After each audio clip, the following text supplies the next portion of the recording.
Hello everyone, welcome back to my channel Medicos Learn and Grow Up. Today's topic different types of डॉफिज्म. डॉफिज्म के जितने भी different types है वो देखेंगे. तो डॉफिज्म क्या था? डॉफिज्म एक जिसमें क्या जो ग्रोथ रहती है वो स्टंट हो जाती है. स्टंट ग्रोथ होता है जिसकी वजह से उनकी जो पर्सन रहते हैं डॉफिज्म पर्सन वो हाइट में छोटे रहते हैं. तो पिट्यूटरी डॉफिज्म क्या है? Caused by hyposecretion of growth hormone in infancy और early childhood.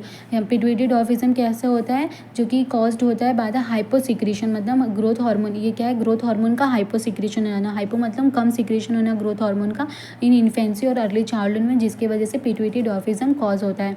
Laurent डॉर्फिज्म. Laurent dwarfism क्या है? A rare genetic disorder that causes insensitivity to growth hormone.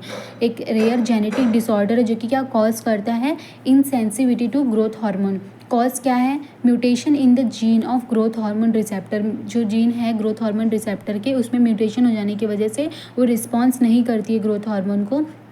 Even though the body produce normal और high level of growth hormone, the receptor does not respond. जो receptor होते हैं वो respond नहीं करते, जिसकी वजह से क्या होता है? Leading to the low level of insulin like growth factor 1, जो which is crucial for the growth. मतलब जब नॉर्मल पर्सन रहते हैं ना, उसमें अगर वो रिसेप्टर आते हैं, रिसेप्टर पे ग्रोथ हार्मोन आते हैं और वो रिस्पॉन्स करते हैं, तो उसकी वजह से स्टिमुलेशन होता है.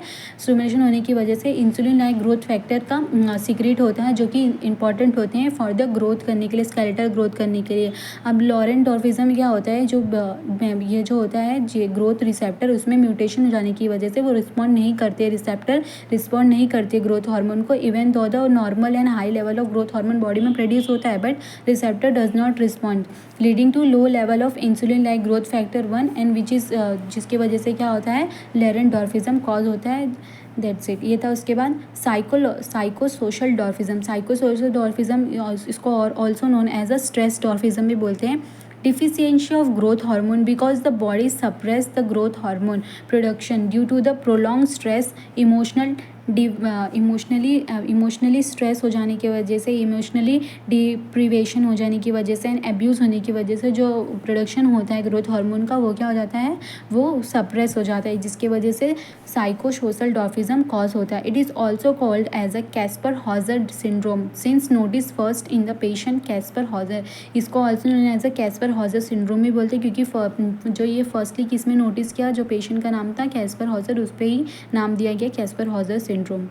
Then cretinism. क्रिटिनिज्म क्या है? ये क्या है? हाइपोथायरॉइड कंडीशन है कैरेक्टराइज बाय स्टंट ग्रोथ, जिसमें बॉडी जो स्टंट ग्रोथ हो जाती है.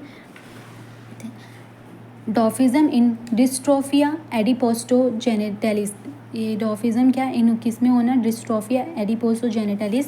डिस्ट्रोफिया adiposogenitalis also known as a Frohlich syndrome. Frohlich syndrome से भी बोला जाता है. पिट्यूटरी डिसऑर्डर कैरेक्टराइज्ड बाय क्या? एक पिट्यूटरी डिसऑर्डर है caused bye hypo activity of both anterior and posterior pituitary, जिसमें हाइपो एक्टिविटी जो एक्टिविटी रहती है उसका सिक्रीशन होता है वो कम हो जाता है. एंटेरियर एंड पोस्टीरियर पिट्यूटरी के हार्मोन का सिक्रीशन कम हो जाता है, जो कि it result in dwarfism if it affect in children.